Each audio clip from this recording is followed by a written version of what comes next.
مومنو، تم بہترین امت ہو جسے لوگوں کی ہدایت کے لیے میدان میں لایا گیا ہے کہ تم نیک کام کرنے کو کہتے ہو اور برے کاموں سے منع کرتے ہو اور اللہ پر ایمان رکھتے ہو۔ اور اگر اہل کتاب بھی ایمان لے آتے تو ان کے لیے بہت اچھا ہوتا، ان میں ایمان لانے والے بھی ہیں لیکن تھوڑے اور اکثر نافرمان ہیں۔ یہ تمہیں خفیف سی تکلیف کے سوا کچھ نقصان نہیں پہنچا سکیں گے، اور اگر تم سے لڑیں گے تو پیٹ پھیر کر بھاگ جائیں گے، پھر ان کو مدد بھی کہیں سے نہیں ملے گی۔ یہ جہاں نظر آئیں گے تم دیکھو گے کہ ذلت ان سے چمٹ رہی ہے، بجز اس کے کہ یہ اللہ کی پناہ میں یا مسلمان لوگوں کی پناہ میں آ جائیں۔ اور یہ لوگ اللہ کے غضب میں گرفتار ہیں اور ناداری ان سے لپٹ رہی ہے۔ یہ اس لیے کہ اللہ کی آیتوں سے انکار کرتے تھے اور اس کے پیغمبروں کو ناحق قتل کر دیتے تھے۔ یہ اس لیے کہ یہ نافرمانی کیے جاتے اور حد سے بڑھے جاتے تھے۔ یہ بھی سب ایک جیسے نہیں ہیں۔ ان اہل کتاب میں کچھ اچھے لوگ بھی ہیں جو رات کے اوقات میں اللہ کی آیتیں پڑھتے اور اس کے آگے سجدے کرتے ہیں۔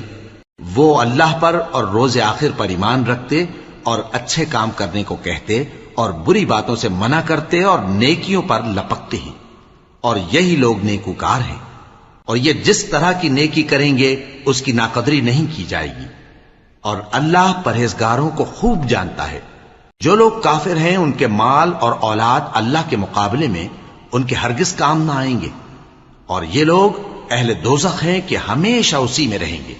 یہ لوگ جو مال دنیا کی زندگی میں خرچ کرتے ہیں اس کی مثال آندھی کسی ہے جس میں سخت سردی ہو، اور وہ ایسے لوگوں کی کھیتی پر جو اپنے آپ پر ظلم کرتے تھے چلے اور اسے تباہ کر دے۔ اور اللہ نے ان پر کچھ ظلم نہیں کیا بلکہ یہ خود اپنے اوپر ظلم کر رہے ہیں۔ مومنو، کسی غیر مذہب کے آدمی کو اپنا رازدار نہ بنانا۔ یہ لوگ تمہاری خرابی میں کسی طرح کی کوتاہی نہیں کرتے اور چاہتے ہیں کہ جس طرح ہو تمہیں تکلیف پہنچے۔ ان کی زبانوں سے تو دشمنی ظاہر ہو ہی چکی ہے، اور جو کینے ان کے سینوں میں مخفی ہیں وہ کہیں زیادہ ہیں۔ اگر تم عقل رکھتے ہو تو ہم نے تم کو اپنی آیتیں کھول کھول کر سنا دی ہیں۔ دیکھو، تم ایسے صاف دل لوگ ہو کہ ان لوگوں سے دوستی رکھتے ہو حالانکہ یہ تم سے دوستی نہیں رکھتے، اور تم سب کتابوں پر ایمان رکھتے ہو اور یہ تمہاری کتاب کو نہیں مانتے۔ اور جب تم سے ملتے ہیں تو کہتے ہیں ہم ایمان لے آئے ہیں، اور جب تنہا ہوتے ہیں تو تم پر غصے کے سبب انگلیاں کاٹ کاٹ کھاتی ہیں۔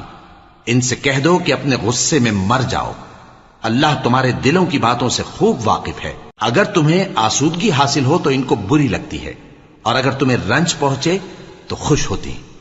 اور اگر تم تکلیفوں کی برداشت اور نافرمانی سے کنارہ کشی کرتے رہو گے تو ان کا فریب تمہیں کچھ بھی نقصان نہ پہنچا سکے گا۔ یہ جو کچھ کرتے ہیں اللہ اس کا احاطہ کیے ہوئے ہے۔